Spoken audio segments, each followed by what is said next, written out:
Hey, I was thinking. So you know what that means. That means I had to come on here and share my thoughts with you because I think it's something you can benefit from.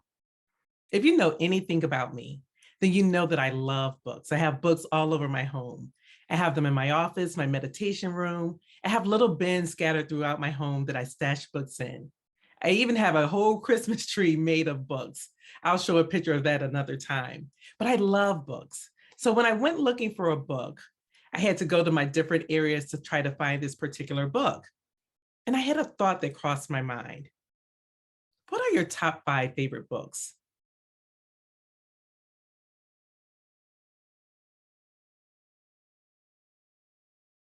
One being The Beautiful Journey by Moi.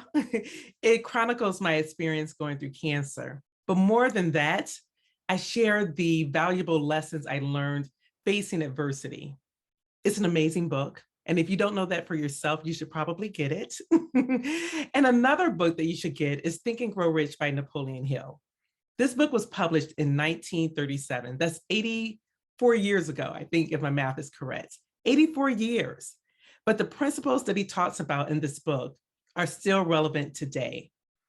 I've read it numerous times. I'm involved with the mastermind where we talk about the book, apply the principles, and come together to discuss. And in this week's session, there was a passage that someone brought up that when I read it, I was like, ooh, this is good. And so I want to share it with you. This comes from this version of the book.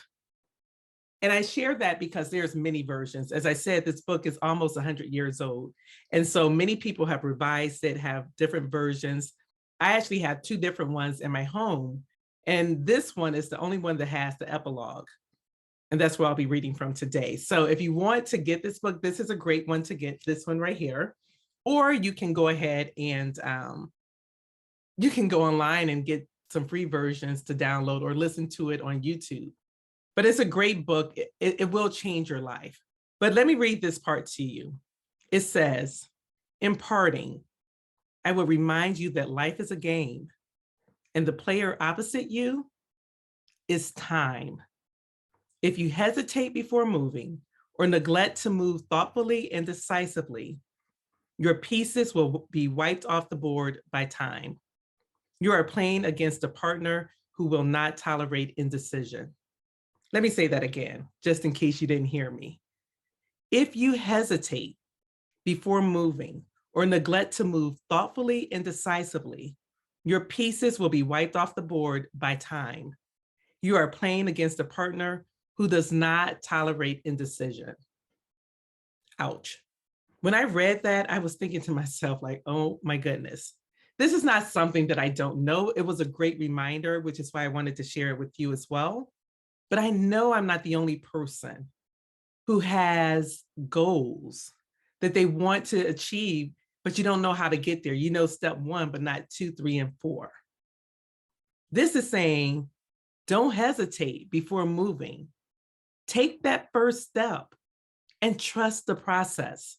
Trust that step 2 will be revealed to you when you need it.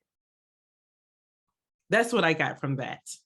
I know I'm not the only one who gets an idea that comes to them. You see the idea and you do nothing with it, and then it's gone.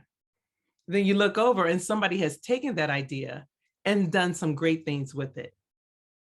I know I'm not the only one. I know I'm not the only one who has a whole book and a title, and then you see someone publish your book with your title.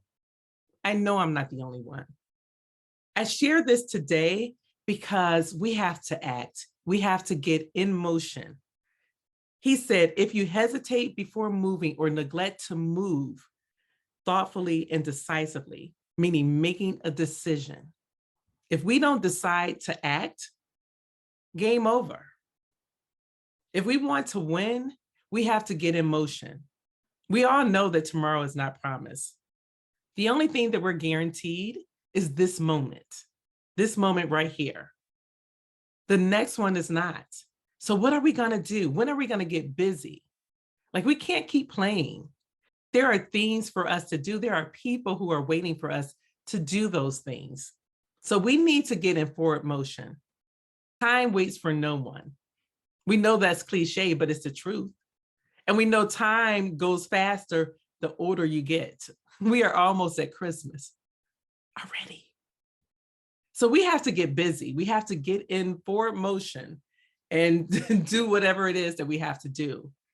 I love when Dr. Miles Monroe said to rob the cemetery, because he said the cemetery is the richest place on earth, because there lies the greatest treasure of untapped potential and unrealized dreams. How many dreams are not being fulfilled because you choose not to act? Maybe because you don't know the perfect plan. It's okay if you don't know or have the answer for every step. You don't have to know the how. You just have to be bold enough to take the first one. In regards to potential, I read somewhere that we only use anywhere from 11 to 12 or 13% of our true potential. That's it. Now, I do know some people who use more than that, but most people only use around 13%. Just think if we move that needle to 15, how our lives would be more enhanced, richer, just because we chose to do a little bit more, because we chose to act. If you hesitate before moving or neglect to move thoughtfully and decisively, you lose. And we are winners over here. So with that being said, let's get in motion and let's move. All right, take care. Bye-bye.